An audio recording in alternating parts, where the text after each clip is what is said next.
seorang maling nyelonong masuk ke mobil mewah, tapi dia nggak nyangka kalau mobil tersebut sudah disiapkan sebagai jebakan.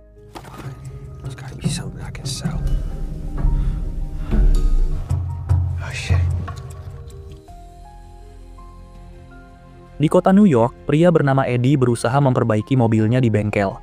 Sayangnya, semua duit buat bayar kosannya bulan ini pun masih kurang buat lunasin tagihannya. That's everything I have, man. That's my rent money. Let me work off the difference, yeah? You're short, 475. Tiba-tiba, anaknya yang bernama Sarah nelpon, tapi Eddie cuekin demi lanjutin debat sama si montir. Eddie ngotot butuh mobil tersebut buat jemput Sarah, sekaligus cari nafkah sebagai kurir Lalamove. Namun, si montir tetap nggak peduli. Yang bikin tambah pusing, mantan istrinya nelpon marah-marah karena Eddie belum jemput Sarah yang udah pulang dari sekolah. Dia maki kalau Eddie emang nggak pernah bener jadi orang tua, terus teleponnya langsung ditutup. You know Wednesday and Friday are your days of the kind of shit I'm done with. Di saat udah putus asa, Eddie ngeliat dompet salah satu pekerja yang ada di atas meja. Dia pun sengaja membuat keributan dengan si montir sampai didorong ke meja. Dengan kondisi yang sengaja dibuat kacau, Eddie langsung curi dompetnya tanpa ketahuan. Setelah keluar dari bengkel, dia cek isi dompet tadi dan kecewa banget karena isinya ternyata dikit. Saat nyampe jalan utama, Eddie memantau sekeliling buat nyari barang yang bisa dicuri, tapi semua target tidak ada yang lengah. Demi cari cara untuk bayar perbaikan mobil, Eddie pun coba buka pintu beberapa mobil yang terparkir, karena siapa tahu ada yang nggak dikunci, namun masih belum ketemu. Tanpa diduga, salah satu mobil terdapat anjing yang bikin Eddie kaget, walau akhirnya dia malah baikin anjingnya bahkan kasih minum. Dia juga coba nelpon beberapa temennya untuk pinjem duit, tapi kacaunya nggak ada yang bantu. Beli kupon lotre pun belum berhasil, karena nggak ada yang menang. Di saat ngegosok itu, Sarah nelpon lagi, dan Eddie akhirnya ngangkat. Dia dengerin putrinya ngeluh karena nggak dijemput pas pulang sekolah. Walau sebelum telepon ditutup, Eddie lega pas denger Sarah masih menyayanginya. Setelah selesai teleponan, Eddie ngeliat mobil hitam mewah di parkiran yang agak sepi, dan coba buka pintunya.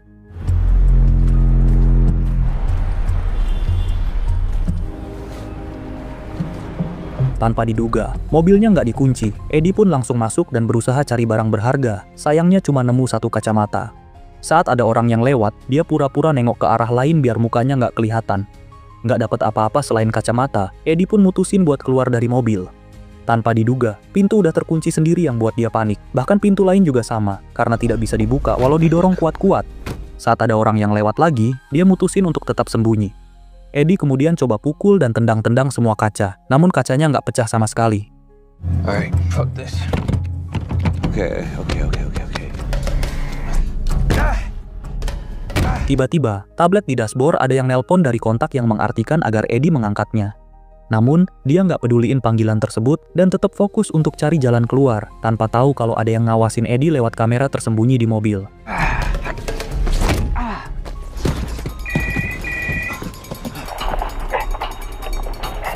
Akhirnya dia nemu kunci roda di bagian belakang dan langsung menghajar kaca pakai benda keras itu, tapi anehnya masih gagal. Saat tablet berhenti bunyi, Eddie bongkar panel pintu dan masukin tangannya. Namun sayang, tangannya malah terluka karena tergesek sisi yang tajam. Setelah pikir-pikir, Eddie akhirnya coba telepon damkar, namun ternyata sinyal HP-nya tidak ada sama sekali. Karena nggak ada pilihan lain, Eddie akhirnya angkat telepon yang dari tablet dan berkomunikasi dengan William, yang ternyata si pemilik mobil. Hello, can you hear me? I'm the owner of this car. My name is William. Dia pun langsung maki William dan minta agar pintu mobil dibuka. Tapi William cuma ketawa dan menyetrumnya lewat kursi sebagai hukuman karena Eddie sudah berkata jorok. William kemudian jelasin kalau mobilnya ini udah dibobol 6 kali tanpa satu pun pencurinya ditangkap oleh polisi. Sehingga dia mutusin pasang sistem keamanan khusus yang bikin mobil kayak jebakan tikus. Eddie yang panik pun akhirnya ambil pistol miliknya dari tas dan tembak ke kaca. Namun sialnya kacanya anti peluru dan pelurunya malah tektok dan nyasar ke kakinya. Dalam keadaan luka parah, tanpa diduga ada seorang wanita yang parkir mobil di dekat situ. Eddie pun coba minta tolong sambil teriak, namun sayangnya kacanya gelap dan juga kedap suara, sehingga si wanita malah ngaca doang sebelum pergi. Kemudian saat Eddie minta dipanggilin ambulan karena darahnya ngalir deras, ditolak William sambil ngaku kalau dirinya adalah seorang dokter. Dengar penolakan tersebut, Eddie pun coba telepon bantuan pakai HP-nya lagi namun tetap nggak bisa. Dan William infoin bahwa mobilnya udah dipasang alat pemblokir sinyal. Setelah pakai tali sepatu untuk menghentikan pendarahannya, Eddie tambah kesakitan manakala William terus nyetrum dia. Karena Eddie tetap ngomong kasar. Go fuck yourself! Interesting point. Pain that you cause. I want you to be... Fuck you! Dengan gabungan siksaan tersebut dan juga fisik yang udah nurun, Eddie pun akhirnya pingsan. Beberapa jam kemudian saat bangun, hari udah gelap dan wilayah itu diguyur hujan. Eddie kaget lihat luka di kaki dan tangannya udah terbalut perban. Dia pun cek tas buat nyari yang bisa dimakan atau diminum, namun botol air hanya ada beberapa tetes, bahkan cikinya hanya tersisa bumbunya saja.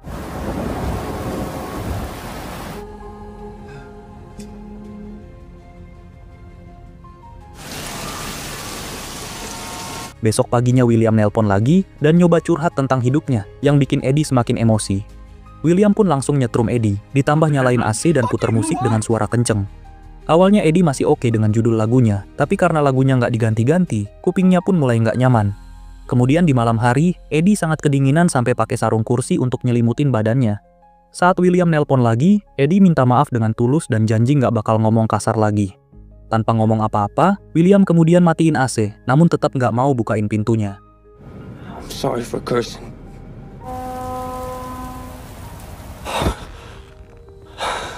Besok paginya Eddie pipis di botol kosongnya, sebelum mulai obrak-abrik mobil buat nyari jalan keluar, tapi sayang semuanya gagal.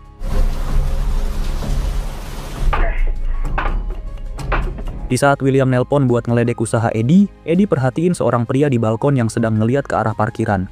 Mereka kemudian mulai ngobrol ngalur ngidul, dan saat Eddie nyolot, dia pun disetrum lagi. Walau disiksa begitu, Eddie tetap nyerocos sambil memperingatkan kalau William akan berurusan dengan polisi jika bikin dia mati. Eddie juga jelasin kalau dia nggak pernah bunuh orang, dan pistol yang dibawanya pun cuma buat jaga diri.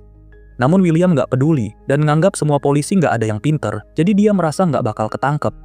William juga ngasih tahu kalau dia sakit kanker, dan cuma punya umur 4 bulan, makanya dia pengen bikin sisa hidupnya lebih meriah.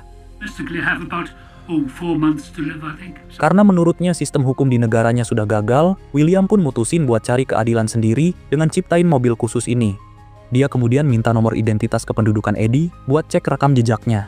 Kalau ini pelanggaran hukum Eddie yang pertama, William berjanji akan mempertimbangkan untuk ngebebasin. Tapi kalau ini bukan aksi kriminal yang pertama, William pun bakal potong jarinya sebagai hukuman tanpa melibatkan polisi. Mendengar ancaman itu, Eddie nolak kasih nomor identitasnya, dan malah ngomong bijak bahwa sebagian pencuri ada yang terpaksa mencuri karena himpitan ekonomi, dan nyalahin orang-orang kayak William yang tidak mau bersedekah. William yang tersinggung pun langsung nyetrum lagi, dan nutup telepon sambil nyalain musik keras-keras. Sorenya suhu di mobil dinaikkan sehingga Eddie terpaksa buka baju karena sangat kepanasan. Dia ngerasa hujan kayak ngeledek, dan bahkan kepikiran untuk minum air pipisnya sendiri, tapi nggak sanggup dengan aromanya. William kemudian nelpon buat nawarin air minum dan suhu mobil dinormalin kalau Eddie kasih nomor identitasnya. Karena udah nggak sanggup dengan siksaan ini, Eddie akhirnya terima tawaran itu. Begitu William dapat nomor identitasnya, dia matiin pemanas mobil dan bilang bahwa ada air minum di bawah kursi yang ditaruh sewaktu William ngobatin luka Eddie. Setelah minum semuanya sekaligus tanpa disisain, Eddie coba tidur tapi tiba-tiba dia keganggu dengan sesuatu yang ada di kantong jaketnya. Ternyata, benda itu adalah kupon lotre yang kemarin dia beli, dan ada satu yang belum selesai digosok karena keburu ditelepon putrinya. Uniknya saat digosok, Eddie nyengir karena ternyata kupon itu dapat hadiah, yang uangnya senilai sama kekurangan duitnya untuk servis mobil. William tiba-tiba nelpon lagi buat nanya apa yang terjadi, dan Eddie merengek minta makan sambil minta maaf dengan tulus atas kejahatannya pakai kata-kata sopan. Mendengar penyesalan tersebut, William pun putusin buat ngebuka laci depan untuk ngasih Eddie sepotong roti ganto. Eddie kemudian langsung ambil dan tanpa diduga, dia lihat ada saklar aneh di area dalam laci sebelum laci itu nutup otomatis. Di saat itu, William mendapat telepon dari orang lain tanpa mematikan telepon yang sekarang, sehingga Eddie dengar percakapannya di speaker. Dari percakapan tersebut terbukti kalau William beneran seorang dokter, dan William kemudian bilang ke Eddie bahwa dia ada urusan. Eddie pun ngelihat orang misterius di balkon pergi, yang berarti orang tersebut adalah William. Merasa William udah nggak ngawasin dia, Eddie acungin jari tengah ke kamera dan nggak ada reaksi, yang berarti bener kalau William sedang sibuk. Manfaatin kesempatan itu, Eddie pun bongkar laci depan tadi dan foto rangkaian saklar di dalamnya biar bisa dianalisa. Dia kemudian masukin tangan dan nyoba gapai saklar merah, tapi sayang, kukunya patah yang membuat Eddie sangat kesakitan. Saat nyoba lagi, tanpa diduga kursinya nyetrum karena William udah balik mantau dan ngeliat aksinya. Besoknya Eddie pura-pura lemas di kursi depan, yang padahal kakinya bergerilya untuk kembali menggapai saklar. Di lain harinya lagi, badannya makin melemah sampai terpaksa minum air pipisnya sendiri.